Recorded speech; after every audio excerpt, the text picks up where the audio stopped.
What's up, y'all? Welcome back to the show. We took a little break there, but we're back at it, and we're better than ever. I've made a couple changes to the format, which you'll see as we go along. But my first question is, how is everybody doing out there? The show tonight is going to focus on the new normal. And so what do I mean by the new normal? This happens to be a very unprecedented situation that we find ourselves in, especially as musicians and recording artists of all different levels. The guys at the very top, like the Jay-Z's and the Beyoncé's and the Kanye Wests, these guys like to act like, oh, it's so devastating for them. But there's a lot of small independent artists and small businesses, recording studios that don't even exist anymore. Okay? Jay-Z still exists. Kanye West still exists. So it's a very weird time to be alive. It's a very weird time to be a musician, to be an artist at any level. And so the topic of the show is how to survive the new normal. And I talked to a lot of my friends. I talked to some live show promoters. I talked to some session musicians and some music teachers. And I came up with a couple of cool topics as far as how people are being affected, how they're overcoming, and how they are surviving, and not just surviving, but thriving in the new normal. So take myself, for example. Some of you guys probably saw my post early this week. My music studio, Owen Adams Music Studio, ceases to exist. Well, kind of. The office studio, where I was doing my lessons and doing the recording sessions, that's gone. That's a thing of the past now. So we're going to be relocating. The end is not quite near for me, as you may have thought if you read the first sentence of that post. But there's actually going to be some big changes, and we're going to make some big adjustments, and we're going to be having a lot of fun along the way, and it's not going to be easy.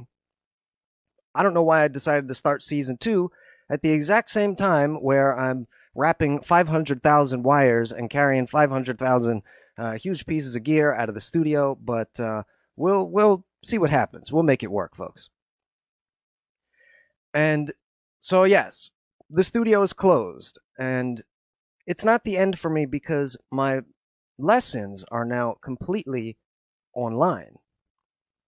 And it's not as weird as you might think. It's not like so shocking, actually. A lot of teachers do, in fact, teach online.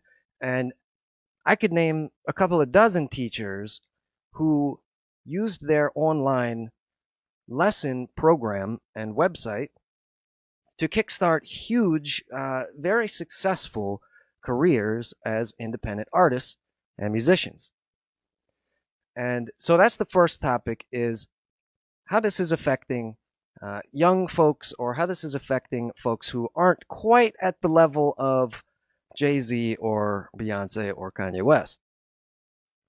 Not to knock them, we don't want to see them go away either.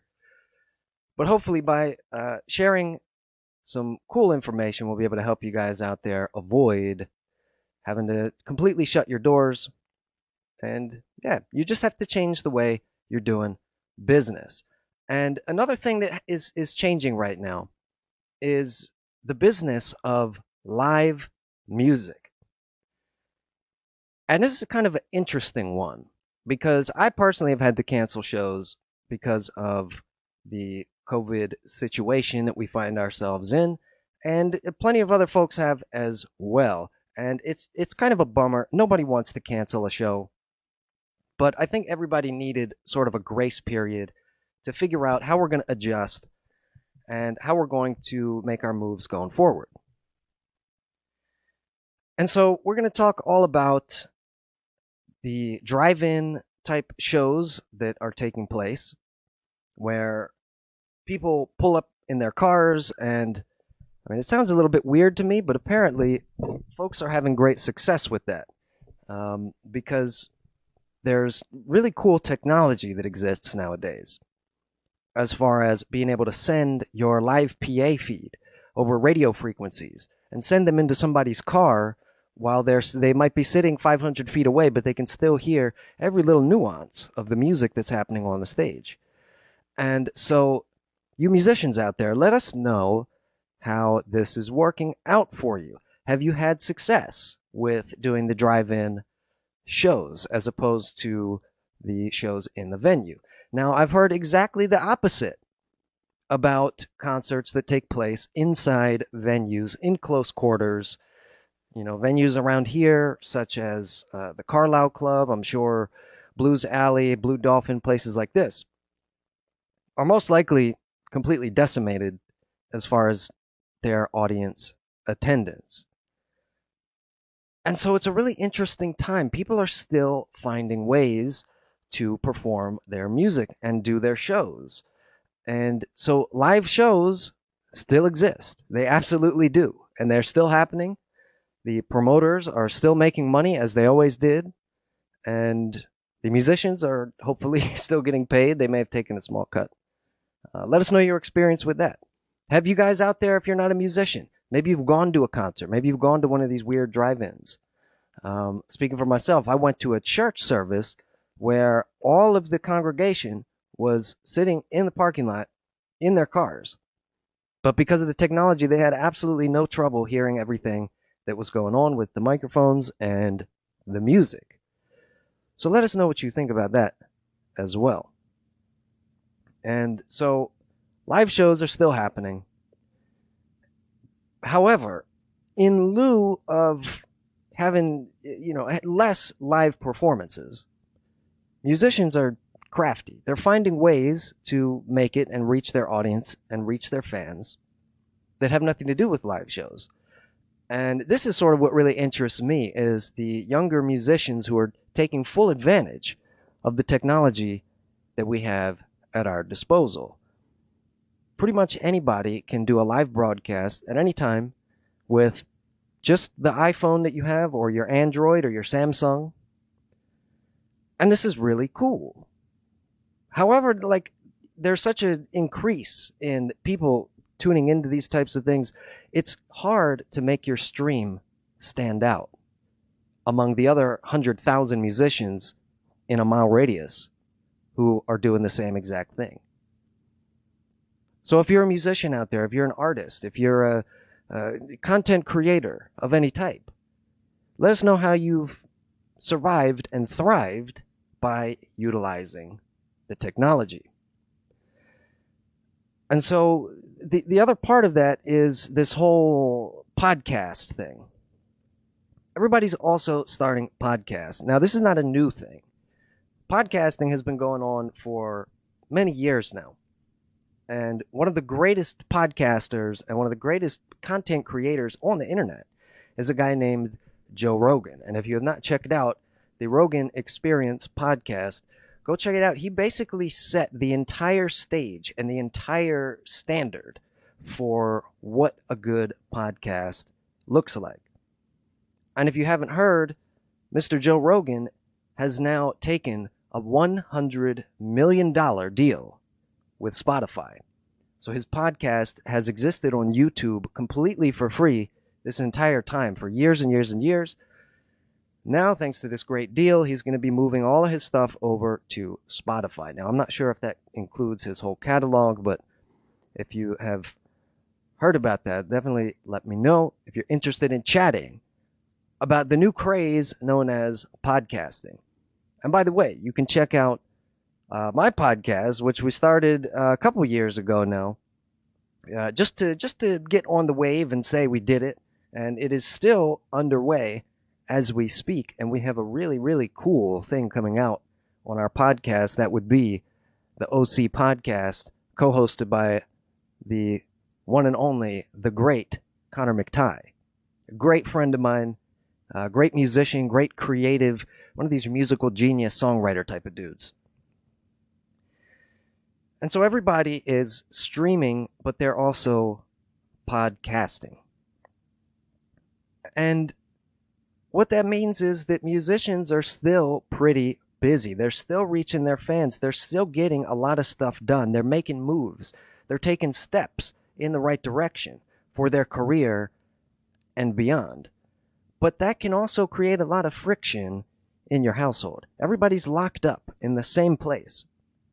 And people are, let's face it, y'all, people are kind of getting sick of each other, right? If you're stuck in your house with your family, you're stuck in your house with your kids, you're used to them being at school for 4, 5, 6 hours a day, and now all of a sudden it's 24 hours a day. Everybody's locked in, and you're gonna get to know each other really well, aren't you? And so that's another topic for you guys is dealing with your family troubles. And if you haven't heard, divorce rates are absolutely skyrocketing right now. So I thought it would be interesting to talk a little bit about how music and romance and marriage come into play and how they're all kind of interconnected. And I've been thinking a lot about this lately, and I've actually made a couple of videos about musicians and relationships, which you can check out on YouTube. But I thought it would be cool to do sort of a positive spin on the divorce stats and talk a little bit about some of the successful, loving, great positive marriages and relationships that are going on in the music business or have been going on for decades and decades. So the question is, how do you guys feel about that? Whether you're a musician or not, what are you feeling as far as being locked in with your kids or with your significant other? Have you grown closer? Have you become much better friends? Or do you hate each other's guts and you're ready to sign that dotted line and divide the house up, 50-50? Definitely let me know in the comments down below. So, again, you guys, 4 topics here. We're going to change the format up a little bit. Instead of just doing one topic per show, I feel like I would just throw out some different stuff and see what sticks. And so we talked about me closing my recording studio temporarily. We're relocating, but how that sort of represents a large impact that the lockdown is having on small businesses, entrepreneurs, and of course, independent musicians, engineers, mixing guys, mastering guys, etc. And how everybody's kind of had to force their business online. We talked about the increase in streaming and podcasting and how many people are finding a lot of success with that. We talked about show promoters still finding a way, despite the lack of in-person venue attendance, they found other creative strategies and solutions to still get people buying concert tickets and coming out to see their wonderful, beautiful live music performances. And last but not least, we talked about musical marriages and how are you dealing with the aspect of being locked in with your significant other, and how's that making you feel?